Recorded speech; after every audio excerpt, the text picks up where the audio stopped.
You are a great manager. You meet all of your goals. Your team just loves you. And you are the one who puts out the fire when everything is on fire. You are doing everything right. Why are you stuck watching other people get the jobs you know you could do better? It's crazy, isn't it? No one will tell you this crazy secret. The things that made you a great manager are the same things that are keeping you from moving forward. Going from manager to executive is just not a step up, it's a whole new you. The way you think now won't help you get there. Some of your best skills have actually become your biggest problems.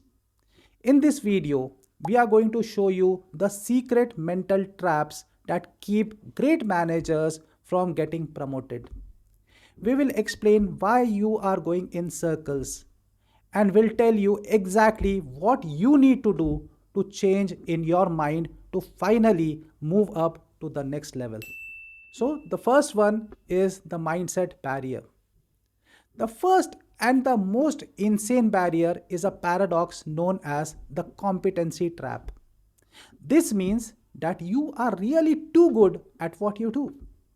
You know everything, can fix any problem, and keep the whole team stable. They made you a manager for this reason. But here's the twist: at the top, they don't care how good you are at your job. It's a trap to think that your job is to know everything and do everything.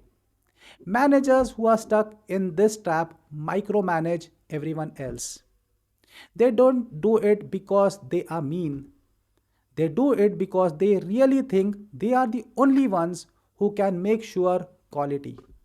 They keep tasks because they are afraid things won't go perfectly. They become the biggest problem, staying up until midnight to fix a report while their team just goes home. It's not a job of an executive to be the hero, it's to make the team of heroes. If you are still one swooping in to save the day, you are not doing your most important job, which is to make your people better. The operator's mindset is the second invisible wall. As a manager, you focus on the present, this quarter's goal, this project's deadline, and this week's emergency. You're completely focused on getting things done and making things happen. You know the process inside and out. But an executive doesn't just run the machine, they come up with a new one. They don't get judged on how well they run the current system. They get judged on whether they can picture what the company needs in the next 5 years. They just don't think in quarters, they think in decades. They are thinking about the future, the market, and the big game changing plan. If you only talk about how to do the work and never why it matters, you are telling the world that you are a great operator, not a visionary for the future. You are stuck in the weeds of how, but real leadership is in the sky of what if and where's next. And the third barrier is the hardest to see because it seems like a good thing. It's the team first mistake. It's amazing how loyal you are to your team. You fight for them, protect them, and give them what they need. This is what makes people love you as a manager. But to move up, you need to be more loyal to something bigger. An executive's first loyalty is to the company. Their team is no longer just people who report to them directly, it's every other leader in the company. Winning is just not about your team, it's about the whole company. This means that you have to make tough choices that your team might just not like, but they are good for the overall company. It looks like you are not thinking big when you only fight for your own department. You start to act like an executive when you speak and act for the good of the whole business, even if it means hurting your own team. So, how to get through this? How do we break down these walls? This is not about learning new words. This is about completely changing how you think and feel about your job.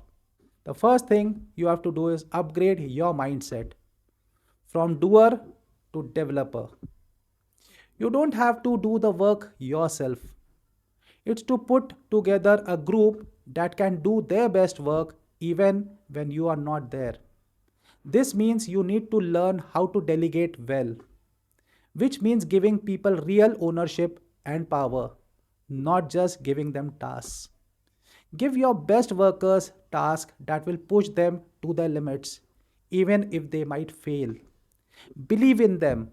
Allow them to make mistakes. For them, failing is a huge chance to learn. Every time you jump in to fix something, you are taking away a chance for your team to learn and grow. Now, your success shows how strong and independent they are.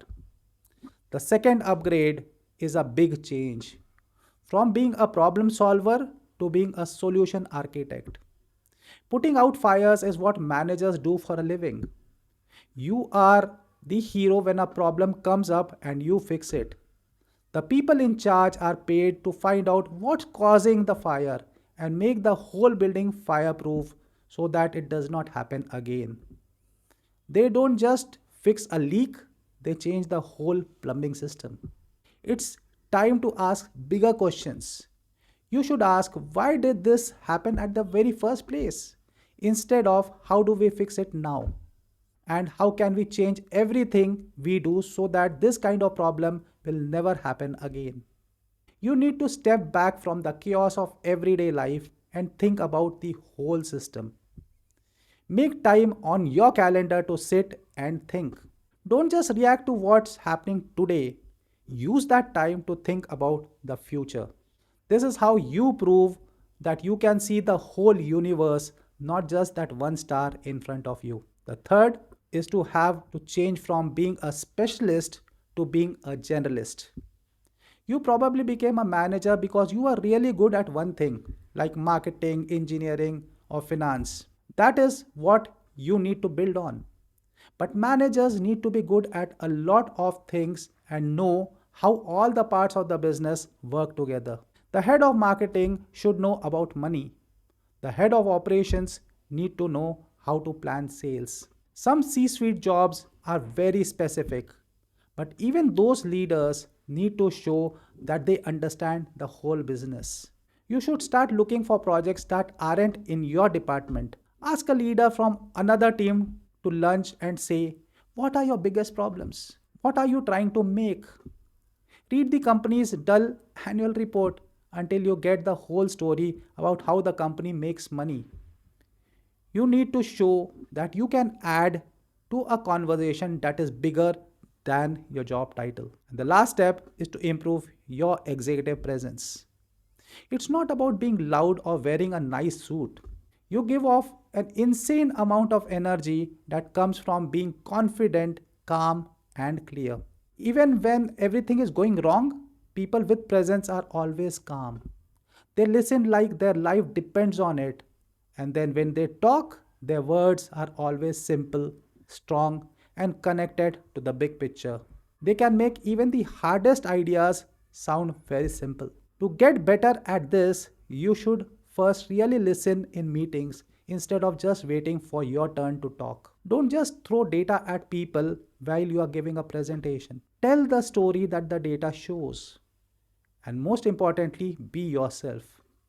Being really present is not a performance. It's what happens when you know for sure how much you can help.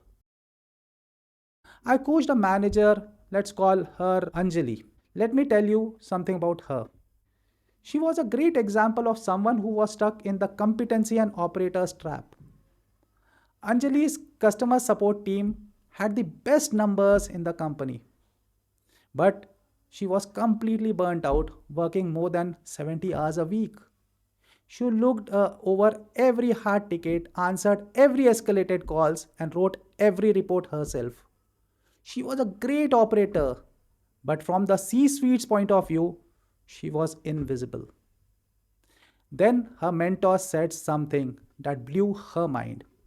No one gets promoted to vice president for being the best at answering tickets. Leadership wants to see if you can make the department that runs itself so that you can use your brain to help the whole company. Boom! That really hit her. Anjali changed her plan completely. She made a new senior lead position and gave it to the best team member to deal with all the problems that came up. She sat up with weekly reports to run on their own, which gave her time to meet with the head of the sales and the product. She began to ask how the data from her team could help them make better products and have honest sale calls. She was giving presentations at meetings for the whole company, not about how quickly her team responded to customers, but about huge customer insights that could change the company's future.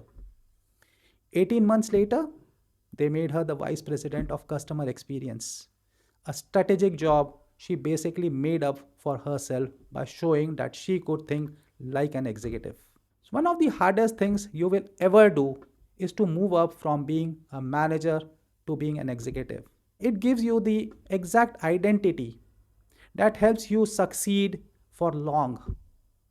It's a journey from managing tasks to leading people, from reacting to problem solving, and from fighting for your team to serving the whole company. You need to literally upgrade the software that runs in your brain from a doer to a developer, from a problem solver to a solution architect, from an expert to being a generalist. And you need to create a calm, unstoppable executive presence. This path is never easy and it never happens by chance. It takes a lot of hard work and focus. If you found this particular video useful, hit the like button and subscribe for more videos about leadership and reaching your career goals. Thanks for your time. Now go get started on your change.